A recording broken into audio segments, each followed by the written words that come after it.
Well, hey. Good morning, everybody. Morning, everybody. How are we doing this morning? Well, I'm just going to preface today. This morning, we've had the occasional technological gremlin.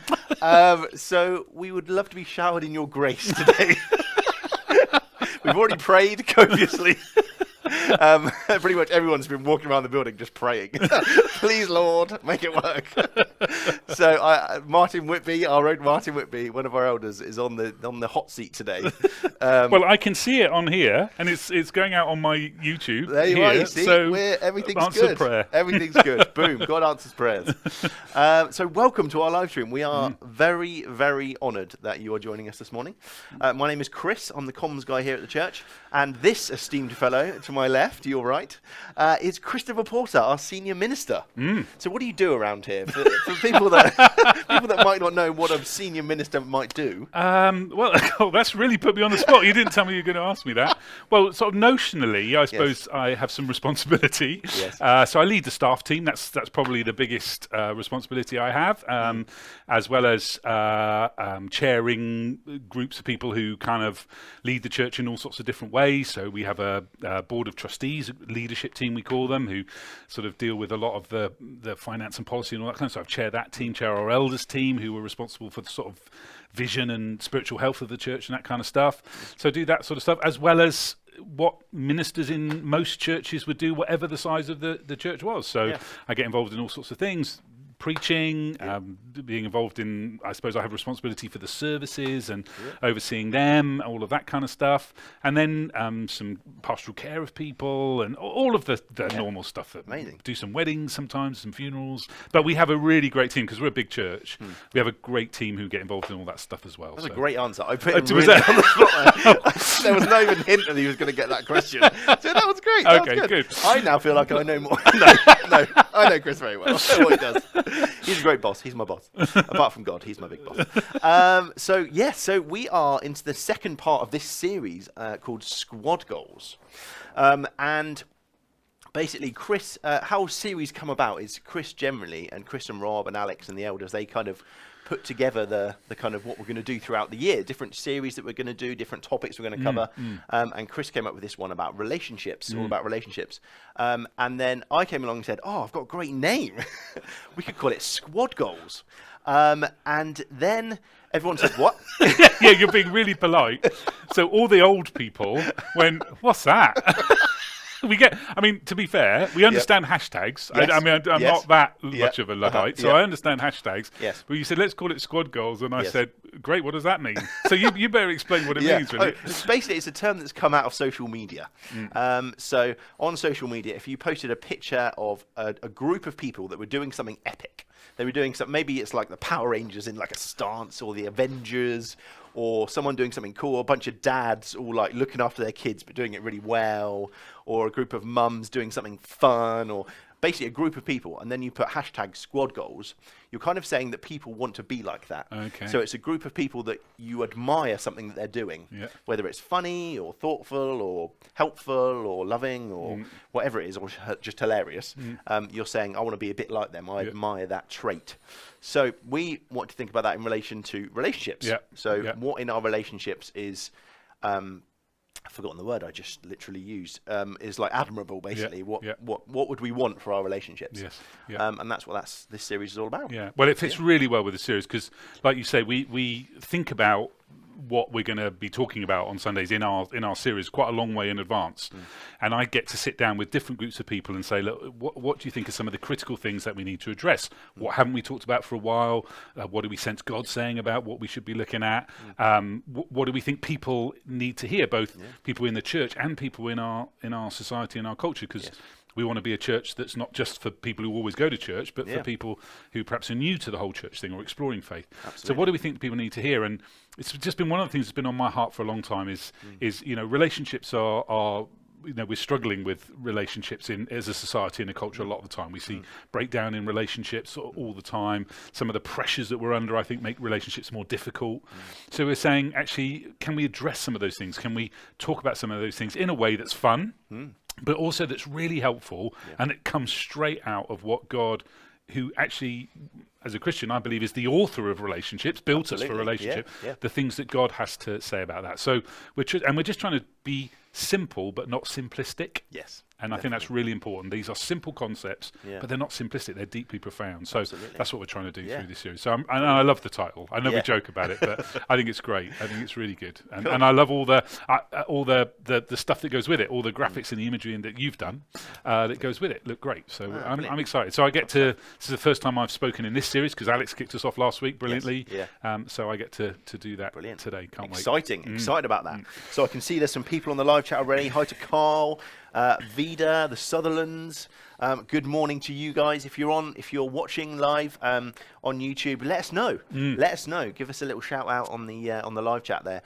Now, if you're enjoying this already, we aim for these services to be helpful. That's our main thing, isn't it? We want to help. Life is complicated. We want to help. Exactly. Yeah. So if you're finding this helpful already, we'd love for you to like the video, a little thumbs up underneath.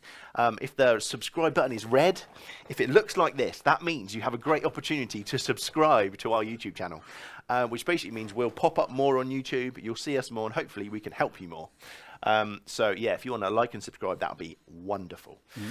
So how's your week been? Because you've been away, haven't you? Yeah, we've just got back actually. So we've been, my wife Ruth and I have been away on holiday for a couple of weeks up in the Lake District, which we love. So I've had a great week, great couple of weeks actually. Yes. Got back on Friday, ready to get all set for today. So yeah, we've had a lovely. And you've been up high, very high in places. We have. We've got completely hooked, the two of us, on climbing mountains in the Lake District, and we have some great friends of ours who you'll see this morning, Andy and Rachel Noble. Andy's leading our music this morning.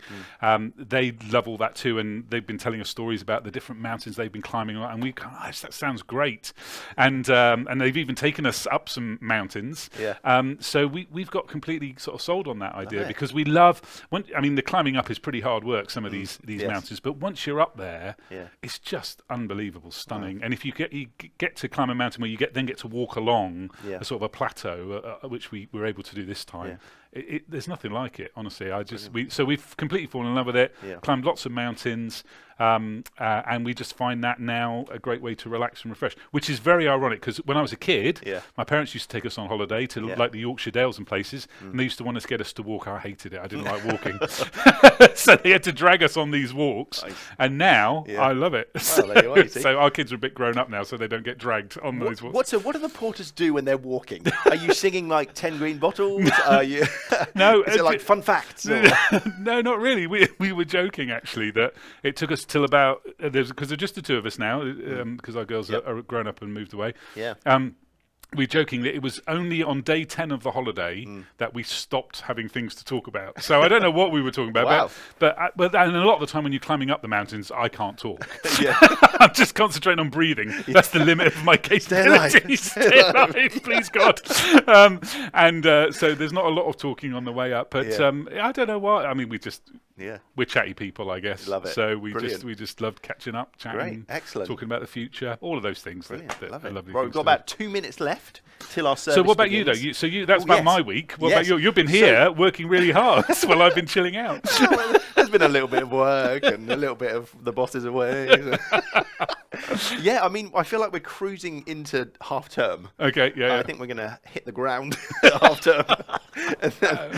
So exhausted little people in your house. The little people are quite tired. Yes, the tiny humans are quite tired. Yeah, so looking forward to half term. So that'll be good.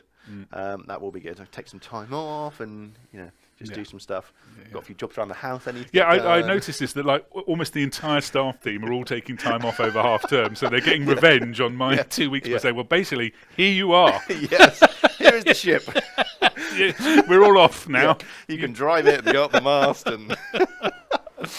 Good stuff. So quickly, because we haven't got long left, why don't you tell us what's coming up today in our service? Okay, so exciting. We've got some exciting stuff going on. Obviously, Chris has talked about he's doing our talk today, so it'll be the second part in our Squad Goals series. We'll have some great music from our live band next door. Andy and our live band are going to be leading us in some great songs. I'll be doing a little slot in front of the green screen, prancing around like I like to do, just talking about some things going on in our community at the moment, some things coming up. Rob is our host, our on-site host in the main hall, so we'll be handing over to him very, very shortly. So yeah, some exciting stuff. Yeah, I'm really looking forward to it. I'm Brilliant. Looking forward to getting back into it after a couple of weeks not being here. Yeah. So a couple more shout outs. We've had some other people joining us. Caroline, good morning. Great to have you with us. Ray and Cherry, great to have you guys with us as well. Thank you for the lovely comment you've put in the chat about how helpful these streams have been. We love that they're helpful to you and that you get to access church in this way. It's so cool. So yeah, great to have you guys on with us this morning. Excellent. I'm excited about your talk as well. Okay. So we're talking about listening. Yes. And that is, I struggle with that at times. I like to talk. I like to chat. I like to chat. But listening is very important. So we're just about to go over now into the main hall. Great. Here we go. Good morning. Hello and welcome to Andover Baptist Church. My name is Rob. I'm one of the ministers here. And whether you're here with us physically in the building or you're joining us online, it is just wonderful to have you. A really special welcome to anyone that's here joining us today for the first time. It is just fabulous that you can be a part of our community, whether you're here, whether you're halfway across the world on the internet watching us. It's just fabulous to have you with us. We've got a lot lined up this morning. So Andy and his worship team are going to lead us in some song in a few minutes as well as we kind of reflect and praise God for all the things that he's doing. If you're just exploring faith, this might be something that's a bit new to you. Please do just kind of check out the words, kind of see what you think. All the words will come up so you can be able to kind of check those out for yourself and see what it is that we're celebrating. It's just so fabulous to be able to sing and join together. We've also got Chris Porter, our senior minister, bringing us a message today as part of our Squad Goals series, which is fabulous. And I hope that you're ready to listen to that because it's going to be really, really encouraging. But for now, I'm going to hand over to the guys in our studio who are going to tell us a little bit more about what's going on this week at ABC. So over to the studio. Oi, oi. How are we doing? Welcome to the This Week at ABC slot. My name is Chris. I am the comms guy here at the church. Somebody very kindly, I still don't know who it was, somebody very kindly made me this t-shirt. It goes a bit dark if I come too close. But yes, this is our This Week at ABC slot, where I talk about a few things going on in the life of the church, in our community, just to keep us all in the loop, and just because I love doing this. So, the first thing I want to talk to you about is our online prayer gatherings. If you have been with us for a while, you'll know that we try and do one of these every month, and they kind of kicked off at the start of the pandemic, really, and we wanted to keep everyone together and regularly pray about things going on in the church, but also things going on in the wider world. Obviously, we had prayer gatherings previous to that, but not in the same way, and we're now doing these online. So we are going to have another one on the 28th of October at 8 p.m. There isn't a theme for it yet, although I'm told it's in the pipeline. So that is very exciting. Come and sign up and you'll find out what it is. So it's a great opportunity for us to gather as a church and to pray for different things going on around us, different big issues going on in the world. And we believe it's really important in our relationship with God as a kind of corporate body of people, the church. So yeah, if you want to sign up for that, that's brilliant. You can sign up through the Church Street app if you've got that on your phone, or you can head to our website and there's like a little what's going on piece where you can click on the prayer gathering and sign yourself up there. But basically, the reason why you need to sign up is to get the Zoom link. And we heard, I think it was last week or a couple of weeks ago, how I know as soon as you say Zoom, most people are a bit like, oh, because we've had to do it so much over the past couple of years, haven't we? But it was so refreshing to hear a couple of weeks ago Esther talking about her Zoomies. Hester, sorry. And she was talking about how profound she's found those relationships over during this time. And I think that's so true, isn't it? Yes, we've had to do a lot of video calls, but actually we can still have profound conversations and profound moments over Zoom. So we'd love you to sign up for that. The next thing I'm going to talk about is our daily devotions. So again, if you've been kind of like rooting around our YouTube channel or you've seen what we do on social media, you'll know that we do weekday daily devotions. And we've had a lot of great feedback on those. We're still doing them. We're committed to doing them because we feel like it's a great way of helping us all to walk through our faith during the week, not just on a Sunday, but carrying that on during the week and exploring what God might have for us going forwards. So last week they were about heaven, some great stuff. I had some lovely little facts and tidbits in there about heaven and various verses in the Bible that talk about heaven. So that was great. Thank you to Mark and Tracy for that. And this week, our own Rob Hadfield, our associate minister, who is hosting in the main hall, is talking about Halloween this week. And I feel like it's an age-old question. What's the deal between Halloween and Christians? What is there to talk about there? Can Christians celebrate Halloween, or should they stay clear? So Rob is going to tackle that this week. I'm really excited about listening to that. So join Rob on our YouTube channel or on our Instagram IGTV page. Weekday mornings this week. They should be up by 8 o'clock in the morning. Have a look at those and join Rob. Well, it's a very short one today, so that's everything from me. I'm now going to hand over to Andy and our live band next door. Thanks, Chris, and good morning to you all this morning, whether you're here in the building or joining us online. And I'll just invite you to stand with me now as we start to spend some time in worship and as we sing together about how great God is and how faithful he is to us and how he's here with us this morning. So let's stand together and sing.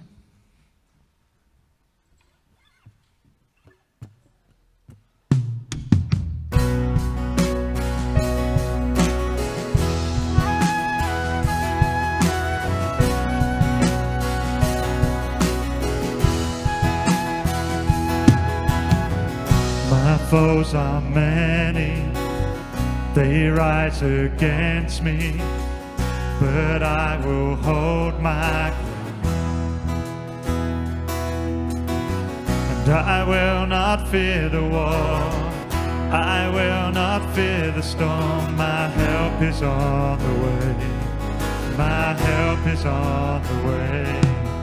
And oh my God, he will not delay, my refuge and strength always. I will not fear, his promise is true, for my God will come through always, always.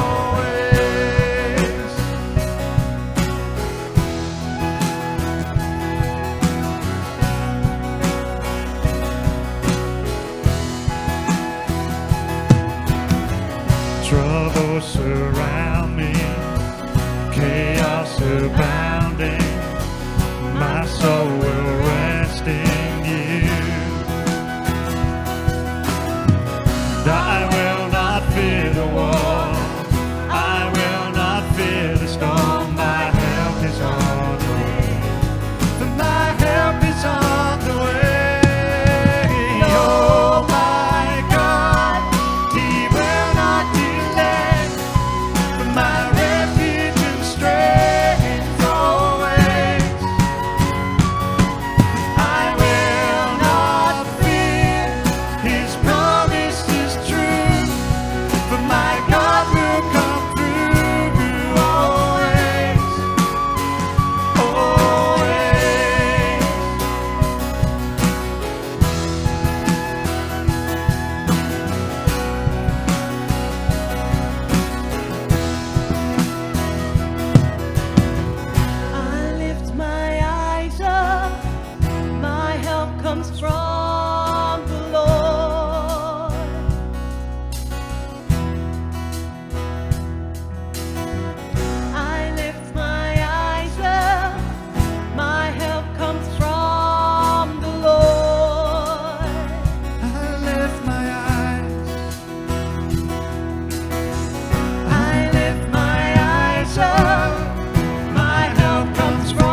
thank you for that promise that you are always true, that we can always count on you, Lord, no matter what week we've had, that you will always come through because you are faithful to us. We thank you that you are here with us this morning, and pray that we will just know your presence as we continue to worship you.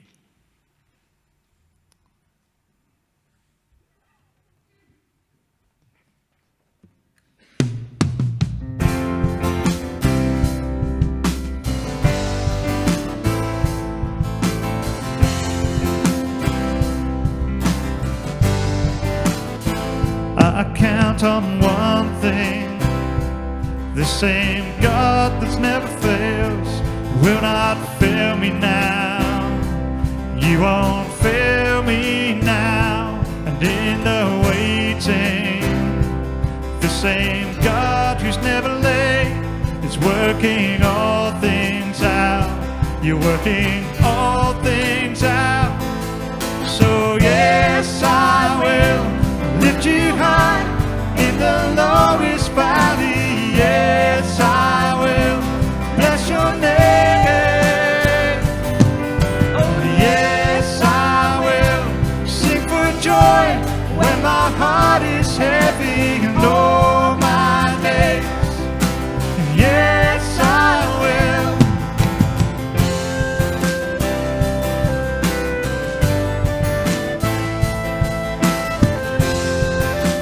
Let's sing that again. I will count on one thing. I count on one thing. The same God who's never fails will not fail me now. You won't fail me now. And in the waiting, the same God who's never late is working all things out. You're working all things out. Oh yes, I will lift you high in the lowest valley. Yes, I will bless your name.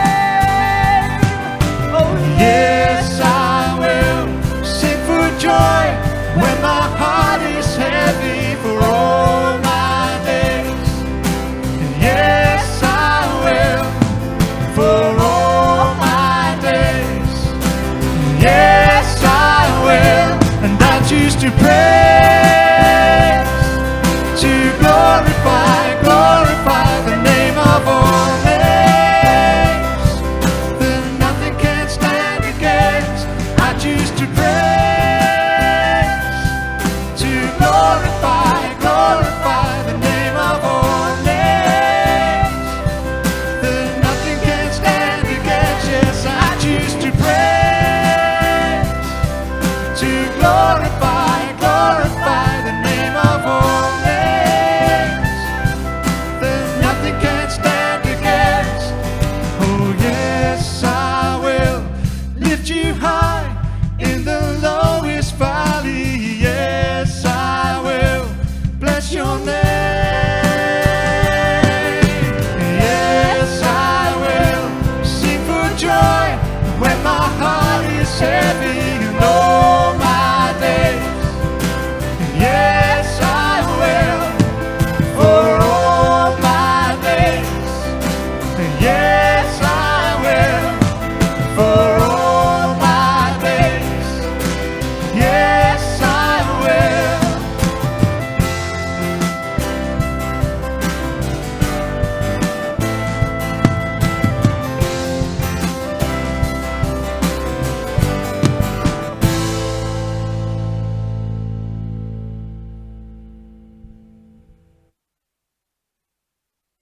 Hi, hun. Hi, lovely. Hi, babes. Only me. What you up to? What do you want now? Hello, my friend. Well, hello there. How are you? Hello. Hello, gorgeous. How are you? Hiya. It's only me. How you doing? Hi. Hello. Dude, hey man, how's it going? Besties, pals, peeps, chums, BFFs, friends, mates, fam. Life is full of relationships, isn't it? They are so important. They make life feel real, and they help us to navigate the ups and downs, the twists and turns of life. but they don't happen by magic, do they? Relationships take effort, but when we get it right, they can feel effortless. But what do we want from our relationships? To feel loved, accepted, trusted, to help our friends as much as they help us? So where do we go for wisdom? Well, God has some amazing wisdom for us about building great relationships. The Bible is ram-packed full of people trying to relate to one another, trying to restore broken relationships. So let's spend some time. Let's listen to what God might have to say about relationships. Maybe set some boundaries, but always wanting what's best for our friends and always trying to build great relationships. Hi mate, how you doing? You're on mute. You're on. Never mind.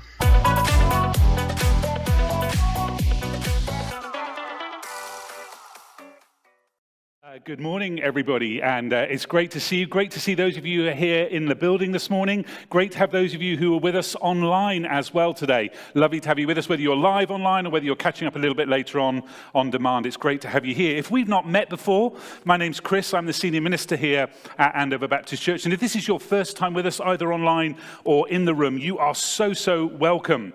We are in a series that Alex, our student minister, started off for us last week called Squad Goals, all about building great relationships. And when I think about what it takes to build a great relationship, I'm reminded of a book I read several years ago now. It's quite an old book now. It's called Winning with People by John Maxwell. John Maxwell is a best-selling author and trainer, particularly on areas of leadership. And he trains people to be great leaders in businesses, in churches, in charities, in organizations all over the world. He used to be a pastor of a church before he kind of took this full-time gig on of training other people, and he's written loads of books.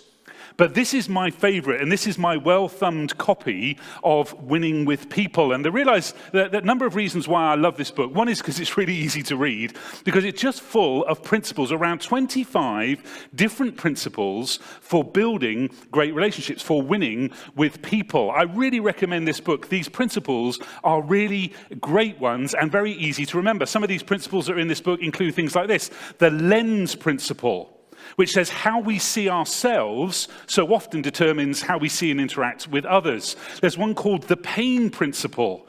And the pain principle says this: hurting people hurt people and are easily hurt by them. It's a reminder to us to try and make sure that we're in a good and positive place, particularly if we've been hurt, to find healing for that. There's one called the elevator principle. He's American. If you're not American, you'd say the lift. The lift principle: we can lift people up or take people down in our relationships, and the choice is ours. There's one called the Boomerang Principle, which says this: when we help others, we actually help ourselves too. And here's one of my particular favorites, and I'm not sure how clearly I should say this really, but I've come across a few of these people in my life, and you probably have done too. This is the Bob Principle. And this principle says this: when Bob has a problem with everybody and everything, Bob is usually the problem. Some of you right now are thinking about some of the Bobs in your life, I suspect. There's another principle, and this is a really powerful one, I think, called the big picture principle, which says this: that the entire population of the world, with one minor exception, is made up of other people. Think about that for a moment. The entire population of the world, with the exception of one minor person, is made up of other people. The charisma principle says this: people are interested in the people who are interested in them.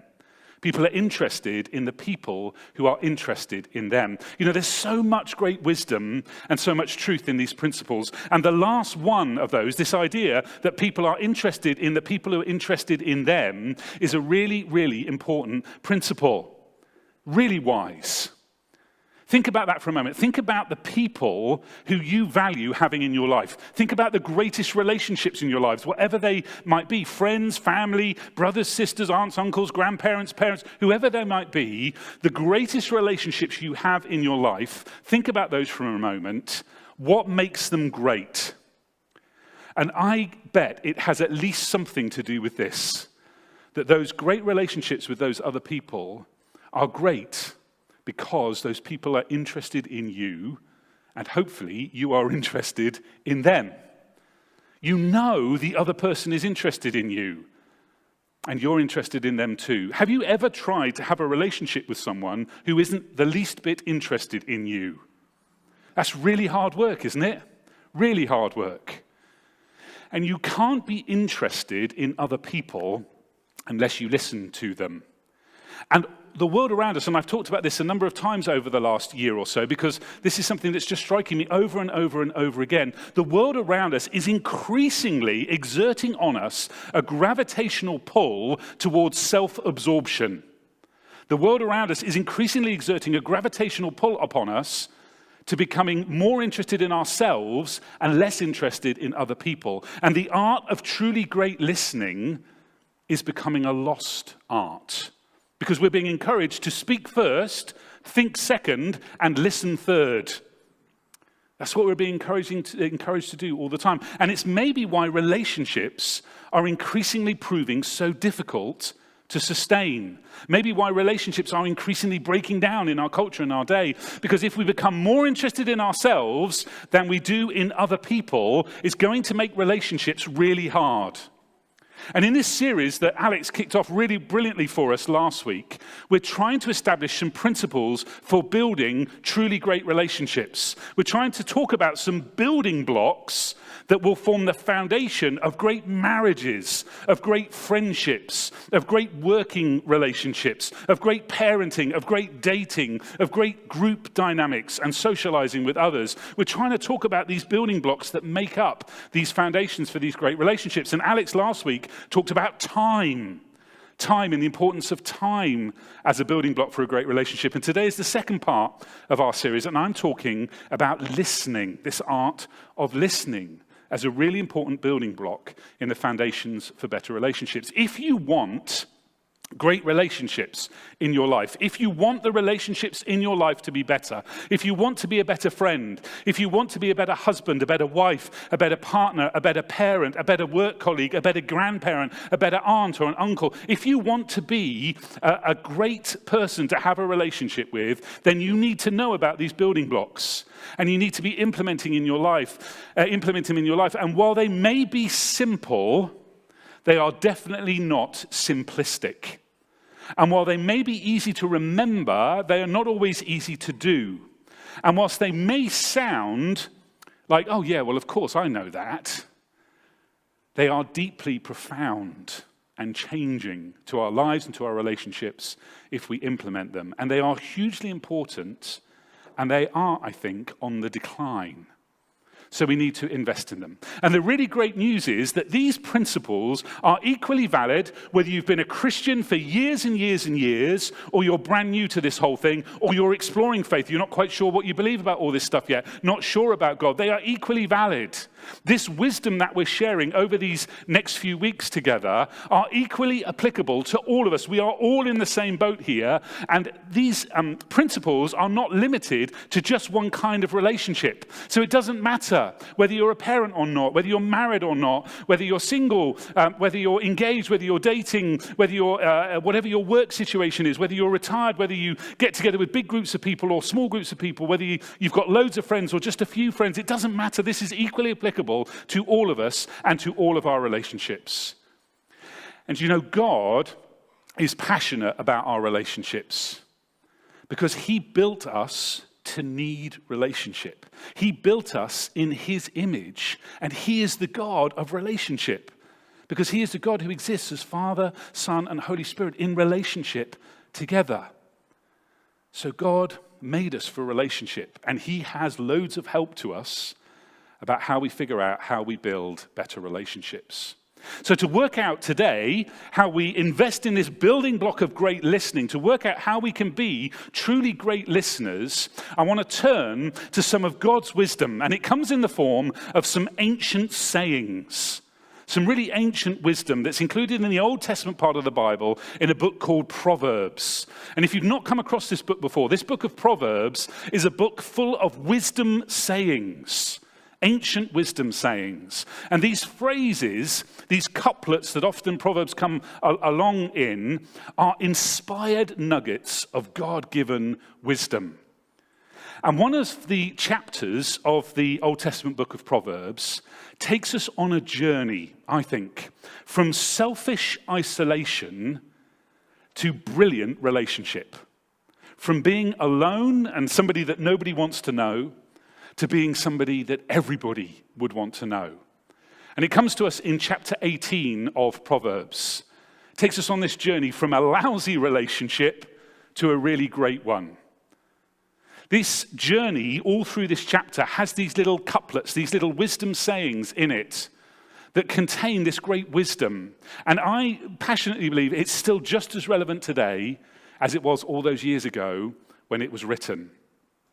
The majority of the proverbs, of these couplets in this chapter, are to do with speaking and listening.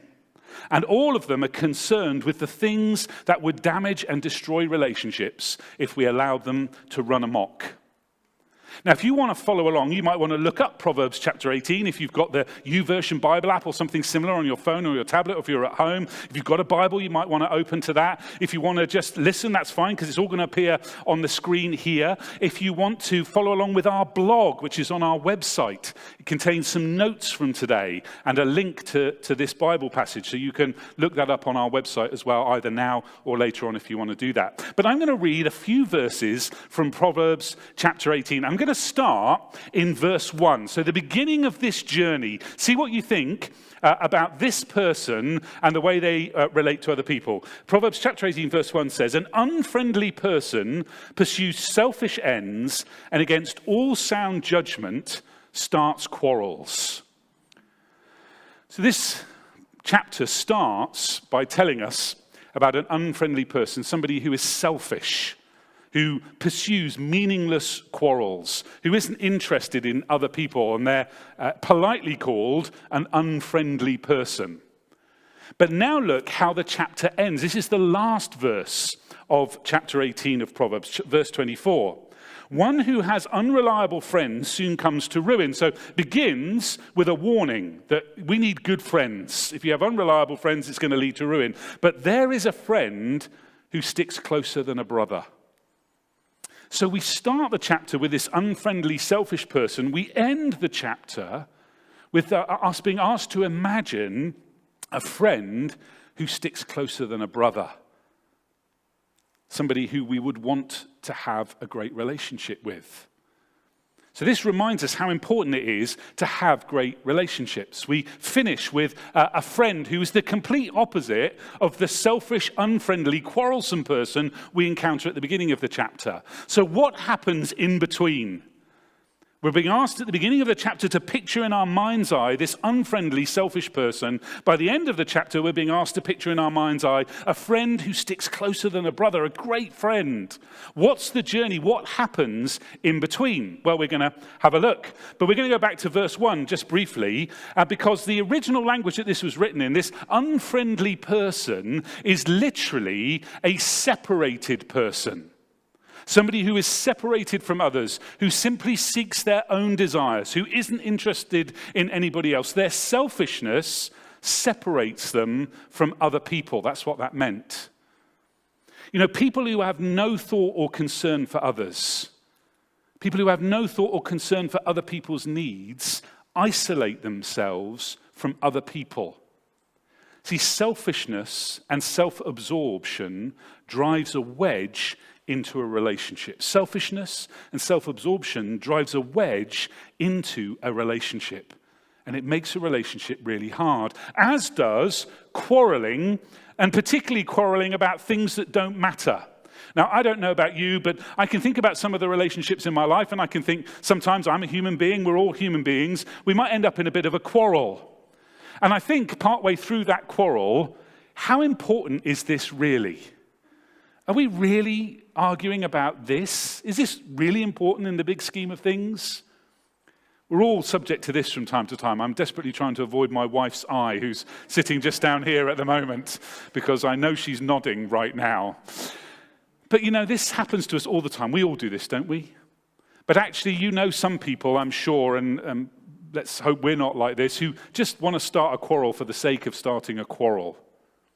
Well, that's not a wise thing to do. It's not a helpful thing to do for a relationship. Let's go on as we continue this journey from this unfriendly, set apart, separated, selfish, self-absorbed person to this friend who sticks closer than a brother. Verse 2 says this, fools find no pleasure in understanding, but delight in airing their own opinions.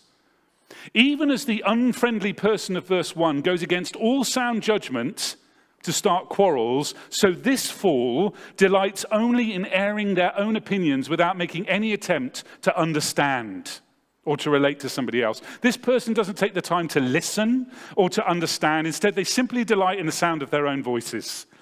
They are quick to speak and slow to listen. Such people never engage in conversation, only monologue. This person is only interested in showing all of what they know. But of course, in their showing off, they actually do the complete opposite of what they're hoping to do. They're actually driving people away, not drawing people to them. They aren't taking any time to listen. And this theme carries on through the rest of the chapter, and I'm not going to read it all, but just pick out a few verses from it. In verse 6, we get this theme of speaking too quickly picked up again. The lips of fools bring them strife, and their mouths invite a beating. Jumping in, showing off, speaking too quickly brings strife and discord that can ultimately lead to blows. Verse 7 and 8, we're really warming to the theme now of what comes out of the mouths of fools, because verse 7 and 8 says this, the mouths of fools are their undoing, and their lips are a snare to their very lives. The words of a gossip are like choice morsels. They go down to the inmost parts. Words can cause great damage, we're being warned about here, if we aren't careful. Remember, the fool from verse 6 is somebody who doesn't take the time to listen, who jumps in, who only finds delight in talking and airing their own opinions. Well, the mouths of those kind of people who do that, well, ultimately it becomes their undoing. Their lips, the things they say, cause damage to themselves and to other people. And then we get this really stark warning about gossip. Ill-informed words, gossiping behind somebody's back, causes untold damage. And when we see this phrase here, they go down to the inmost parts. They damage the heart and the spirit and the soul of somebody. You know this, don't you? You know this. This has probably happened to you, sadly. You've become aware of people saying things about you or saying unkind things behind your back. And you're just aware of the damage that does and the way that makes you feel. So we've been presented with some really stark warnings here about how to damage relationships and destroy relationships and not build great relationships. Here's what we've learned so far about the journey from being an unfriendly, self-absorbed, self-obsessed person, selfish person, to becoming this friend who sticks closer than a brother. Here's what we've learned so far. Selfishness drives a wedge into relationships. It separates us from others. Being too quick to speak, loving the sound of our own voices, talking before understanding, damages relationships. And gossip, being mean about people, damages relationships. These are the hallmarks of this unfriendly, separated, isolated person that we read about in verse 1. But now, things start to shift. We've had these stark warnings. Now on our journey to working out what it means to be somebody who is like a friend who sticks closer than a brother, we start to hear the antidote to these things. And it's really simple, and it comes in verse 13. To answer before listening, that is folly and shame. So we're being told here that the answer to these things is listening. Listening first is wise. Listening to other people lifts them up. We see here the vital importance of great listening. See, listening is a great way to exhibit humility, to deal with the pride and the selfishness and the self-opinions and all of that sort of stuff, the boasting and the arrogance. The best way to deal with all of that is to listen. This is the key to this journey from selfish, quarrelsome, unfriendly person to a friend who sticks closer than a brother. You know, this chapter that begins with a proverb about selfish isolation ends with this picture of somebody who is such a close friend that it's like having a brother, the person you want to turn to, having a relationship that's so close it looks like family. You know, isolation, self-centeredness, poor judgment, all of those things, they make themselves known through uninformed speaking. Fools have no desire to listen, only to spout their own views. Words can bring strife and calamity. They can damage the reputation of others and the lives of those who gossip and become obsessed with their own opinions. Fools speak first and never listen. Yet the heart and the ears of the wise seek out understanding, patiently listening. You know, listening is one of the greatest gifts we can give to another person or to another group of people that we're in relationship with. Listening is one of the greatest gifts we can give. It lifts other people up. It develops strong bonds. It draws other people near. If you're struggling in your relationships, whatever those relationships might be, this might be one of the reasons. And maybe taking the time to listen would be helpful in that relationship. So let's get really practical. Listening is key to this journey to becoming a person that people want to relate to, a person who has great relationships. If listening is one of the keys, one of the building blocks, let's get really practical. What are the keys to great listening? And as I was thinking about this, I was thinking to myself, who are the people I have met who I think are some of the best listeners I know? And there are loads of them, and I could reference many of them today. But one particular one came to mind recently, and his name is Bill, my friend Bill. I've known him for a few years now. I don't see him that often because he lives in America. But a few weeks ago, Bill and some other friends of his were over from the US, and Ruth and I got to go and spend some time with them at a barbecue. And it struck me, partway through our time together, how great it was to spend time with Bill. It was lovely to be there with everybody else as well, but I ended up having some great conversations with Bill, and I thought, this is amazing how great it is. Every time I'm with this guy, I come away feeling great. What is it about that? And it struck me that he is one of the best listeners I know. So I was thinking as I was preparing for this talk today, what makes Bill such a great listener? What can we learn from Bill? Well, here's some of the things I notice about my friend Bill. He asks great questions. He asks not just the how are you, but he'll ask questions like this. What have you been learning over this last year with all this COVID thing? What's been the most difficult thing for you in all of that? What's been one of the joys for you in all of that? How did you meet your wife? How long have you been married? What's going on for you right now? Tell me about your kids. He just asks great questions. He asks great probing leadership questions as well. Not just how's church going, but what's the best thing that you've done over this last year at your church that you're leading? What have you learned from that? Bill asks great questions. I think all of these other things are good, but this thing is perhaps the most critical of all. If we could learn to ask great questions, we would become great listeners. And the second thing I notice about my friend Bill is that he genuinely cares about the answer. He genuinely cares about the answer. He wants to know these things. Number 3, he remembers stuff as well.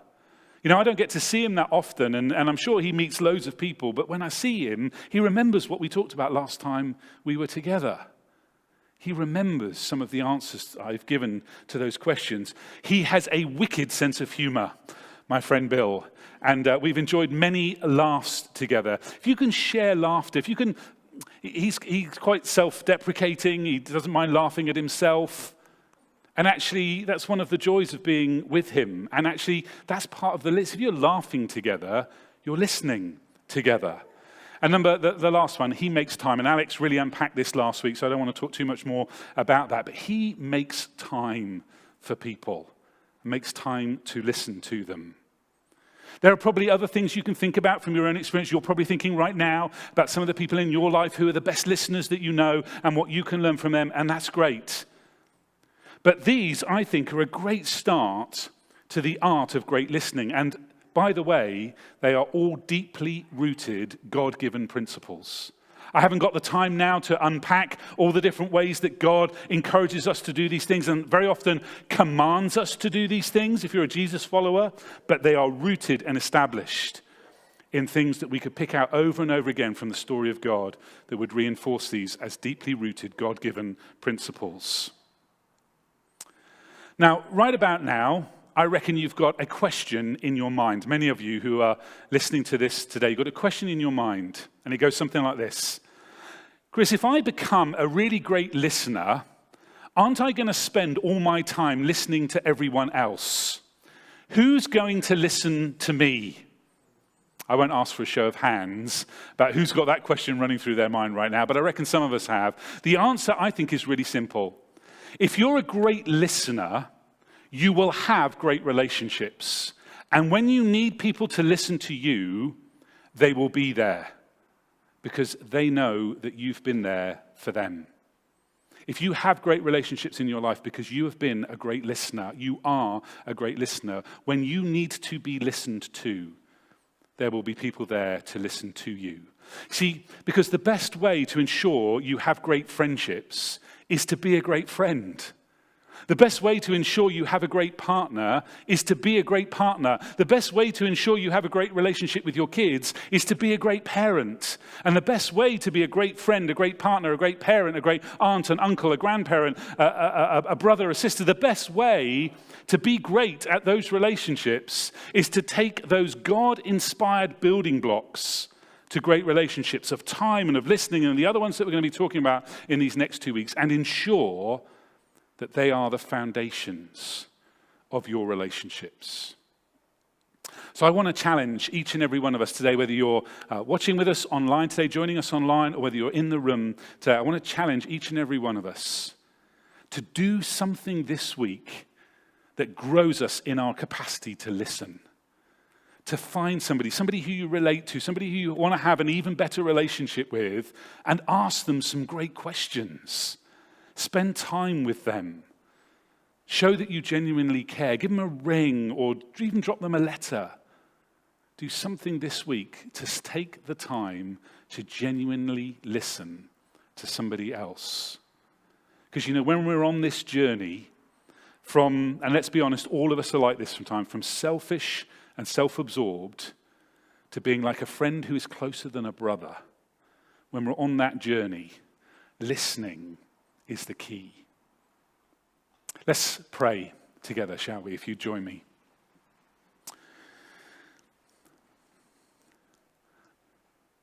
So I just want to start by giving us the opportunity to recognize that we all mess this up sometimes. That we have all said things we shouldn't have done, jumped in too quickly, been too fast to express our own opinion, been too absorbed with what's going on in our own lives to listen to somebody else. So we're just going to pause for a minute and just say sorry. Sorry to God for where we've done that. Sorry in our hearts and our spirits. And maybe after this time together today, you need to go and you need to say sorry to somebody else where you've perhaps hurt them because you've jumped in too quickly. So, Lord God, we just confess that there are times where we mess this up. All of us do this. We recognize that we're under pressure from our culture and our society to jump in so quickly with our opinions and our views and not to take the time to listen. We're also under pressure from our own selfishness, our own sinfulness. That means we mess this up sometimes. But we thank you that you're a God of forgiveness. Thank you that you're a God of grace. Thank you that you're a God who so desires for our relationships to be so great that you're just going to give us every opportunity to get this right, second, a third, a fourth, a fifth, and multiple times. And Lord God, we thank you that you are the author and creator of relationships. And your desire for us is that we would have great relationships in our lives because you know how desperately we need them. So, Lord God, I pray that you just inspire and encourage us to be great listeners. I just want to thank you that you are the greatest listener of them all. And that any time we need to have a chat, we can turn to you. Thank you that you're a great listener. We're so grateful for that. Help us in turn to model that to others, to be great listeners for others. And for any of us who are struggling in our relationships right now, who are finding difficulties in whatever kind of relationship that might be, I pray you give us the willingness and the boldness to go and say, can I just listen to your point of view? Just listen to where you're coming from. Can we just spend some time listening to each other as the beginnings of a healing process? Give us the courage and wisdom to do that, I pray. In Jesus' name, amen. So as I said in that prayer, our God is a fabulous listener.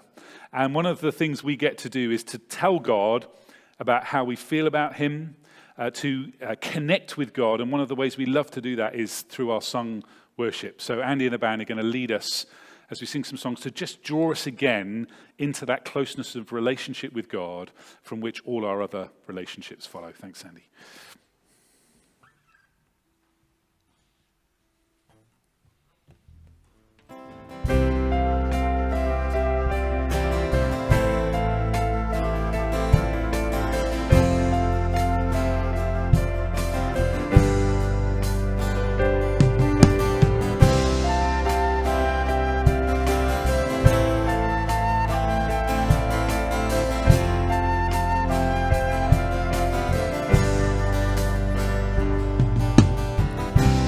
Hope is built on nothing less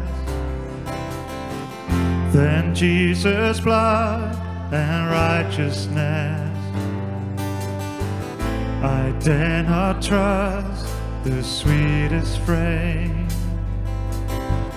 but wholly trust in Jesus' name. Let's sing that again together. My hope is built. Hope is built on nothing less than Jesus' blood and righteousness. I dare not trust the sweetest frame, but wholly trust in Jesus' name. In Christ alone,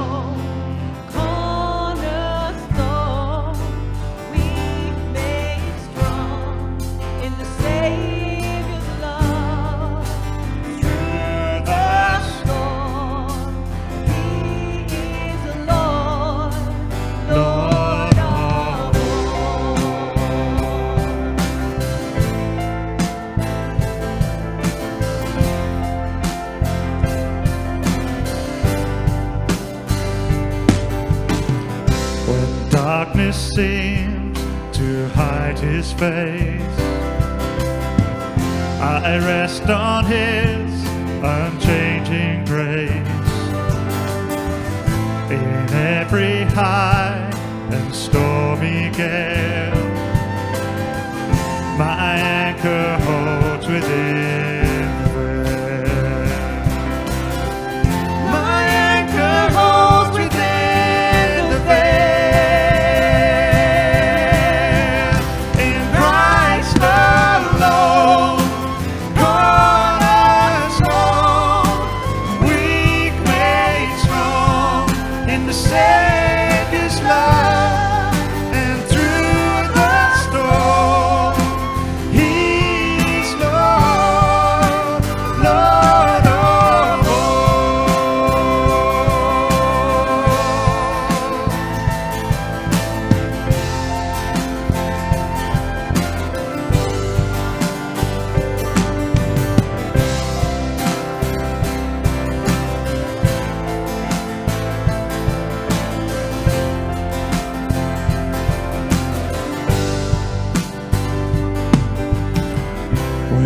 Shall come with trumpet sound.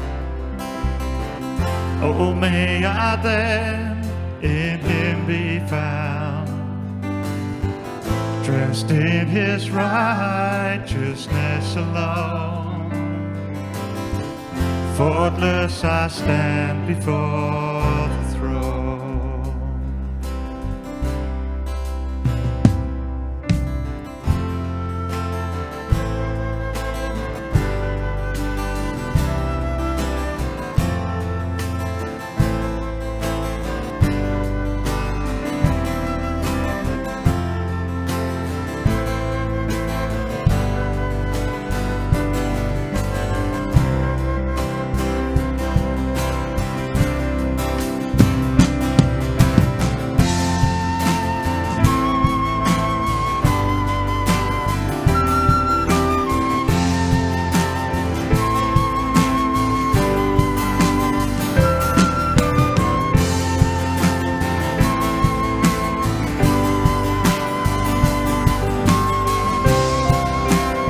sing together, in Christ alone. In Christ alone, cornerstone, the weak made strong in the Savior's love, and through the storm, He's Lord, Lord of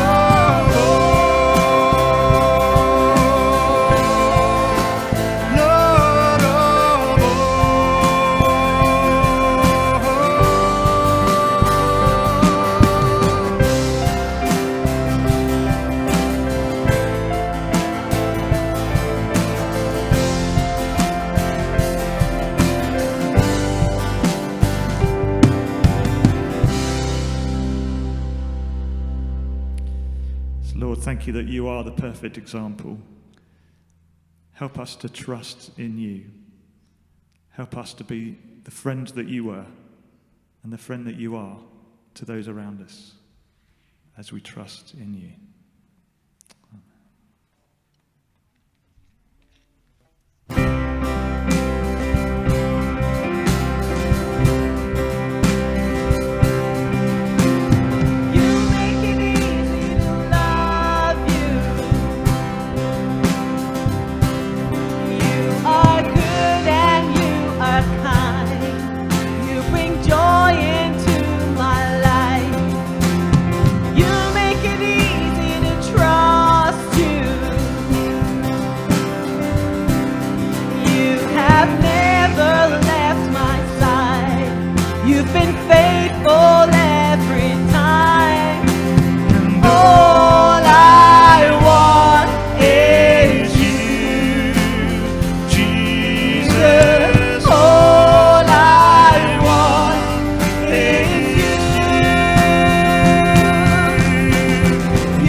All I want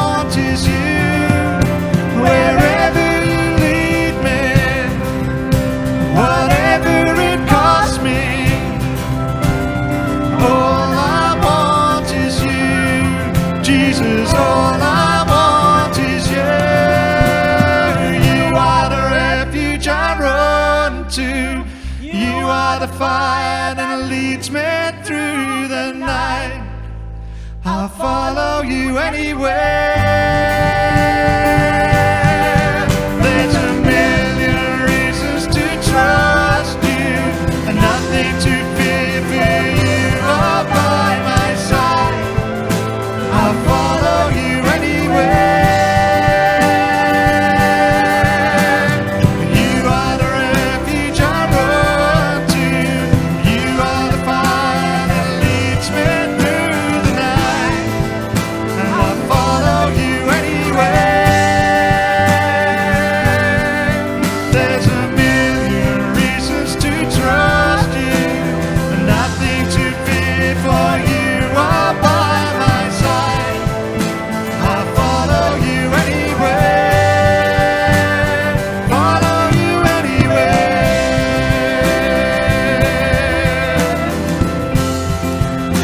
I'll follow you anywhere.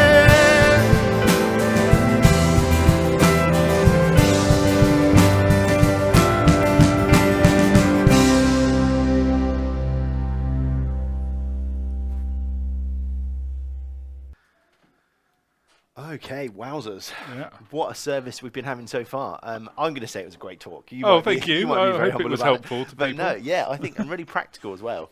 Some really practical stuff about listening and some keys to it, which we're going to hopefully dig a bit more into. Yeah. So now is our plan to have a bit more of a chat, to ask Chris some more questions, to kind of root around in the topic a little bit more, and help it to be even more practical than it already is, hopefully. So if you're enjoying this video, please give it the thumbs up underneath, and if that subscribe button is red, please tick it so it goes grey.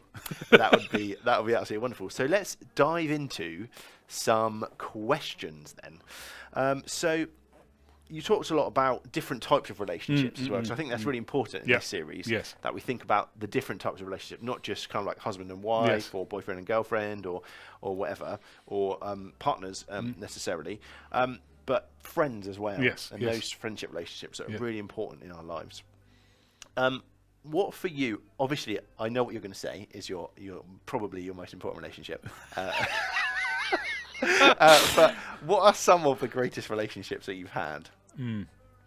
Yeah, well, you're right. That obviously I hope have great relationships with my family. But outside of that, I just think about some of those friendships that I've had for a long time,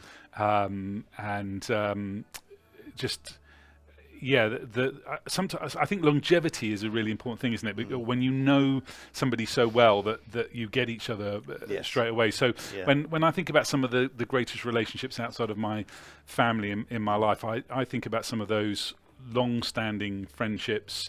I'm very blessed that I got some friendships in my life that started when I was very young, with just me and a buddy. But actually, as we've done life, our families have become friends. And I think what's fascinating about those friendships is, we don't always get to see each other all the time. We live in some cases in different parts of the world. But when we do, it's just like we've not been apart. Does that make sense? So you just slip back into the old routines and those old things. And sometimes, again, I don't always speak to some of those great friends in my life all the time. I'm not like on all the time. But I know that if there's a crisis, a problem, an issue, a situation, something I need their help or support or prayer for, I can just get on and they'll be, of course, no problem. So I guess those are some of the relationships I think about when I think about those. And it's that support, isn't it? Because my follow-up question was, what makes them great? And I guess it's that longevity, that knowing each other. So knowing each other and how you've been and your kind of, and knowing how each other respond to things, and then that support, like you're talking about, that you've got each other's back through thick and thin, and and I mean, and just longevity is great, but it doesn't have to be that way. So I'm just thinking right now, I'm really blessed at the moment. Have just a group of buddies that I get together with once a fortnight, like my Connect group, I guess. We talk a lot about Connect groups, and some of those relationships are quite new. I mean, they're folks that I've known through the church and that kind of stuff, but haven't really known, and just starting to get to know. And I'm just really enjoying that relationship. And again, it's, in lots of ways, it's similar. We get together every couple of weeks, but we also have a little WhatsApp group. And people are just putting on that WhatsApp group, I've got this going on, this has happened, can you just be thinking of me? And I'm really enjoying that relationship. And that's just really simple, quite new in lots of ways, but I'm just really thankful for that. And what makes it great, I think, is that opportunity to both ask the questions of other people, how are you doing? But also to know that, if there was a crisis or a moment, they'd be there asking me about it like a shot, I guess. Those sorts of things. And what about you? Because this has all been about me. So when you think about some of the great relationships in your life, what makes them great for you? That's a brilliant question. And my closest relationship obviously is my wife. And I think it's that knowing that other person always wants what's best for you. So it's, I think I have a feeling we may come around to that in this series. I think that is one of the parts of the series. I think that is, But for me, it's that whatever is going on, even if I've messed up or I've been an idiot or I've done something really stupid, I know that my wife has what's best for me in mind. And also one of my friends, he doesn't live in Andover anymore. He lives down in Exeter, but he. Like whatever it is, I mean, we don't speak for like months, and then we sort of we have like a flurry of WhatsApp messages that happen, and you just kind of you're back in that conversation, back in that same sort of that closeness again. But it is that whatever it is, I know that he wants what's best for me. And that for me is what makes my relationship so great. And I'm really blessed to have a great relationship with my parents and my brothers and all sorts of different people. But yeah, it's that knowing that whatever it is, even if I've done something really stupid, then I'm, they want what's best for me. But actually, I mean, because I've known you for the last 5 or 6 years, but I mean, you are great at this. You're great. You ask great questions. You listen to people, and you all those things we talked about today. You genuinely care about people, so it doesn't surprise me that you've got great relationships in your life, because I think if we're doing those things for other people, it just we find ourselves either surrounded by or with people who will do that for us. And that's not why we do it. We don't do it just because we want. You don't be there for other people just because you want them to be there for you. But that is a natural outworking of it. And I always say this, that I've noticed this so many times over, I've been in church leadership for 20 some years, or whatever it is, that the people who when they're going through a crisis in their lives, are just surrounded by love and support and all that kind of stuff, are the people who did that for everybody else. And I think this is a really important thing. If there's nothing else in this series that we can get across, it's that being one of these people for other people ultimately comes back around to us. So we're just I really want us to encourage us to all grow in our ability to be great friends, parents, partners, whatever it is, because then I think it naturally swings round to us. And those keys were brilliant, those practical keys that you gave, asking great questions, genuinely caring, remembering, and having that sense of continuity. So you pick up a conversation where you left off and remembering about how someone's day is going, or if they've got something coming up, you kind of remember and say, how is that, or how did that go, or that sort of thing. And laughing is a big favourite. I mean, and I wish I could have. I wish I had like an hour and a half to speak this morning, because I would have loved to have unpacked each of those and say, I've chosen to unpack them today from the point of view of thinking about a friend I have who's a great listener. But I could just have easily have unpacked all of those from going to the Bible, going to how God speaks to us, and saying, look, God encourages us to do this, and they are all the deeply rooted things. So again, I just want to encourage that. They were things that came to my mind when I was thinking about Bill, but they could equally have come to mind when thinking about, well, how would God encourage us to have great relationships? I think he would say, make time for people, be a great listener. Well, I don't think he would. I know he says those things. So, we could have unpacked that a lot more. But, no, it's brilliant. It's really practical. And those things resonate. When you were saying those things, that really resonated. Why do we find it so hard, do you think? Well, I alluded to it, and I want to be really careful about bashing our culture all the time, because there's so much about our society and our culture that is so amazing, so great. So, we live in certainly in this country, for example, in an era, first time in a generation that's been without war and conflict at home or in Europe or whatever. Yeah. So there's so much about our society and our culture which is to be celebrated and enjoyed, and we mustn't get too down on it. However, I do think that in this particular area, we are just increasingly under pressure to vent our own opinions, to think only about ourselves. And, again, like all of these tools that are available to us, social media, it's so great in so many ways, but it has this great negative, is it encourages us to love the sound of our own voices. Yes, yeah. So I think we find it so hard because we are under pressure from our society and our culture, but also we're under pressure internally because we're fallen people. We use that phrase around Christian circles, don't we? Say we're fallen people. We fall short of who we'd like to be and who God would like us to be and who God made us to be, actually. And so there's also this bit in us that is selfish and is self-absorbed and all that kind of stuff, and we struggle to resist that sometimes. So I think we find it so hard for those two different reasons. There's something inherently in us that makes us quite selfish, and then there's society and the pressure sort of reinforcing that thing. So I think for those, certainly for me, I think that's why we find it so difficult. That's really interesting. So, and I've written down one thing here, and it could be controversial, but here goes.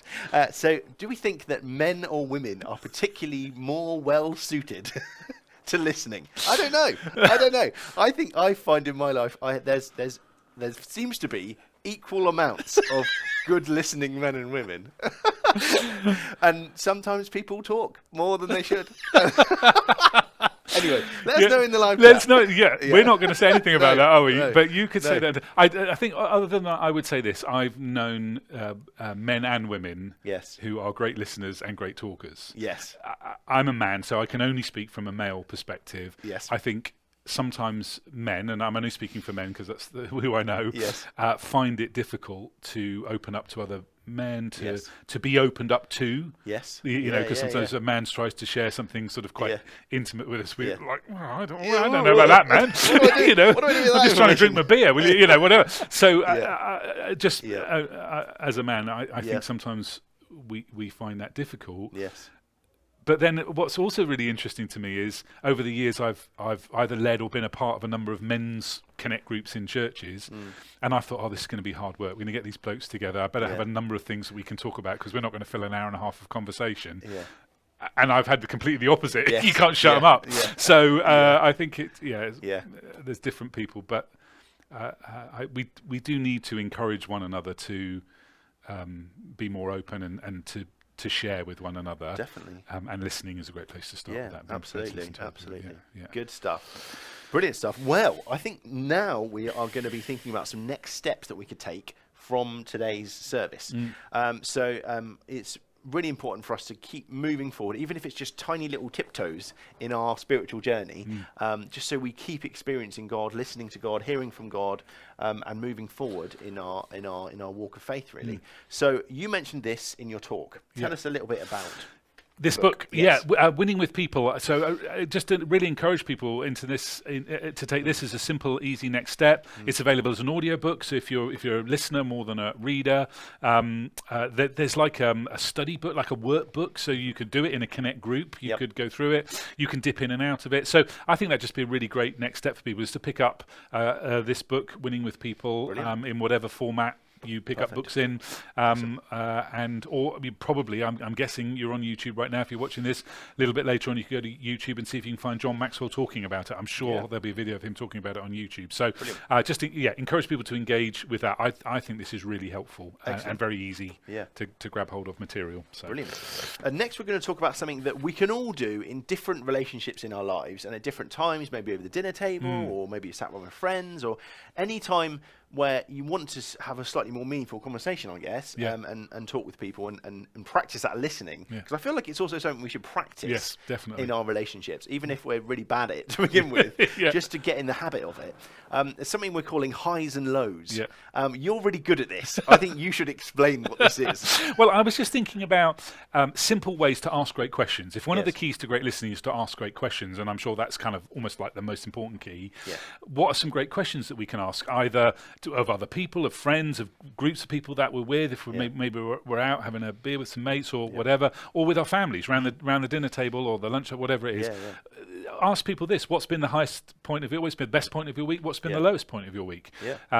We did this just at the end of our holiday. Actually, last day of holidays, I just said to Ruth, what's been the high? What's been the best bit of the holiday? And has there been any lows? So I think I just included this as an example of a way to ask a great question. What's been now? It doesn't have to be that, but what I think would be a great next step for all of us to take is think about great questions we can ask in all of the different relational settings, and then ask them. Yeah, absolutely. So, just gave me a flashback then when you were talking about this to basically every holiday I've ever been on. My mum. At the end of it, asking about best things or not so good things, because I'm in a family with 3 boys, and we didn't talk. Talking wasn't like first on the agenda of things to do. It was normally like sports and running around and hitting balls with bats, and Mum was always trying to like draw stuff out of us. Come on, talk. So she would always say this, like highs and lows, hopes and dreams. That was her favourite one, hopes and dreams. Around New Year's and stuff. That's great. But really good questions. Mum, you're a good question asker. Yes. Good stuff. So next we're going to talk about Connect groups. So there's a page on our website all about Connect groups and joining a Connect group if you want to do that. We find Connect groups a great way of having a little bit more intimate relationships with people. It's difficult on a Sunday when there's loads of people in the main hall. It's difficult sometimes in larger groups.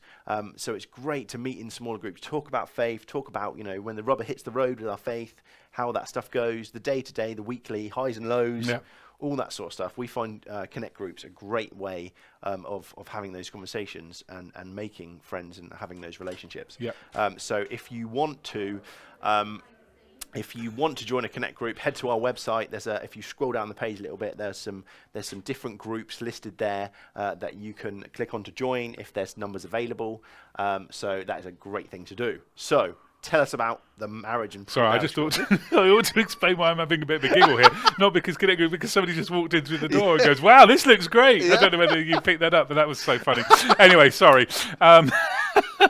Yes, particularly for marriages, if you're in a dating relationship or thinking about getting married or are married, and perhaps you want to either get well prepared for it or get better at it, then we just want to recommend something for marriage couples that we love called the Marriage Course, and it's available on Right Now Media. We've run this in the past as a church, but things are a bit more difficult with that right now, of course.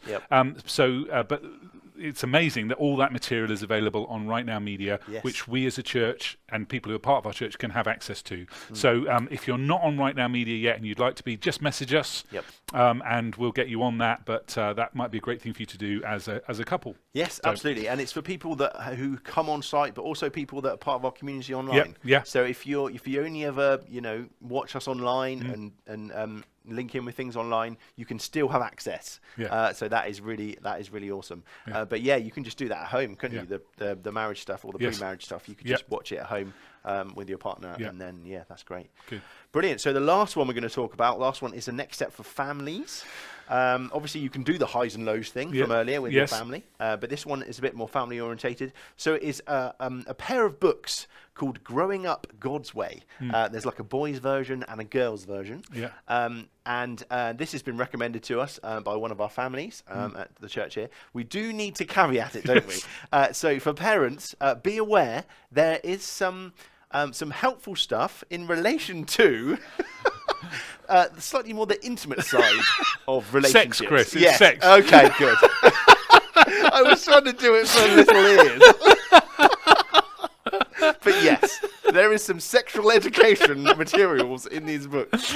Yeah. So our families team have recommended these to us. Yep, in all seriousness, and great thing to read through with your kids as they're going through different stages of life, both boys and girls. And it talks a lot about relationships, which is why we're recommending how to build great relationships. And yes, it does cover some of those intimate aspects of relationships along the way. So just be aware of that, parents. Absolutely. Brilliant. Top stuff. Did we handle that okay? Well, I think we did great there. We tried to, and then we just smashed through. Well, I did. You were being very good, and I just... Sorry, parents, if you had little people watching with you. Anyway, it's all good. They've run off and they're having a snack now or something. That's what my girls Kids, ask your parents about it over lunch. Now you're going to get email. So, if you have enjoyed this up until about 5 minutes ago, we would love for you to hit that like or subscribe button underneath if it's red. We're pretty much wrapped up now.